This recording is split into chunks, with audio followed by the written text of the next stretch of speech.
প্ৰধানমন্ত্ৰী মোদীক হেনো ভগৱানে প্ৰেৰণ কৰিছে। বিশেষ উদ্দেশ্য সাধনৰ বাবে পৰমাত্মাৰ নিৰ্দেশত আহিছে মোদী।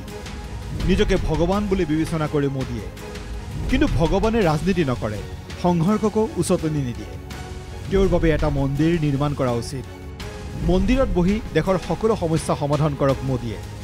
প্ৰধানমন্ত্ৰী নৰেন্দ্ৰ মোদীক লৈ এই মন্তব্য কৰে পশ্চিমবংগৰ মুখ্যমন্ত্ৰী মমতা বেনাৰ্জীয়ে।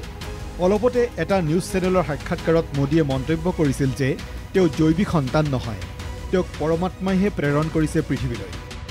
ইয়াৰ আঁত ধৰি মুখ্যমন্ত্ৰী মমতাই কটাক্ষ কৰে প্ৰধানমন্ত্ৰী মোদীক। কলকাতাৰ এক নিৰ্বাচনী সভাত মমতাই কয়, যদিহে মোদীয়ে নিজকে ভগৱান বুলি বিবেচনা কৰে তেন্তে তেওঁ ৰাজনীতি ত্যাগ কৰা উচিত, কিয়নো ভগৱানে ৰাজনীতি নকৰে, সংঘৰ্ষৰ বাবে উচতনিও নিদিয়ে ভগৱানে।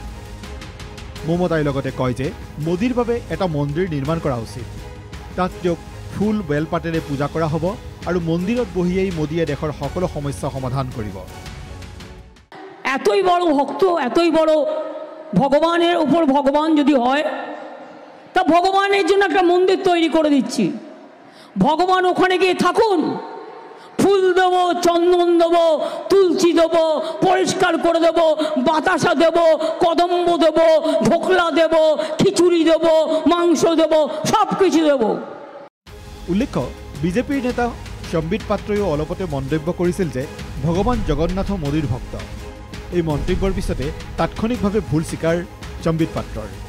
তিনিদিনীয়া উপবাসেৰে ভুলৰ প্ৰায়শ্চিত্ত কৰে বিজেপি নেতাজনে। ইপিনে প্ৰধানমন্ত্ৰী মোদীৰ মন্তব্যক উভতি ধৰে কংগ্ৰেছ নেতা ৰাহুল গান্ধীয়েও। মোদীলৈ ৰাহুলৰ প্ৰশ্ন, পৰমাত্মাই কেৱল আদানী আম্বানীক সহায়ৰ বাবেহে প্ৰেৰণ কৰিছিল নেকি মোদীক? যদিহে মোদী ভগৱানৰ অৱতাৰ, তেওঁ দুখীয়াকে সহায় কৰা উচিত। नरेंद्र मोदी बायोलॉजिकल नहीं है। नरेंद्र मोदी जी ऊपर से टपक के आए हैं। उनको परमात्मा ने हिंदुस्तान भेजा है।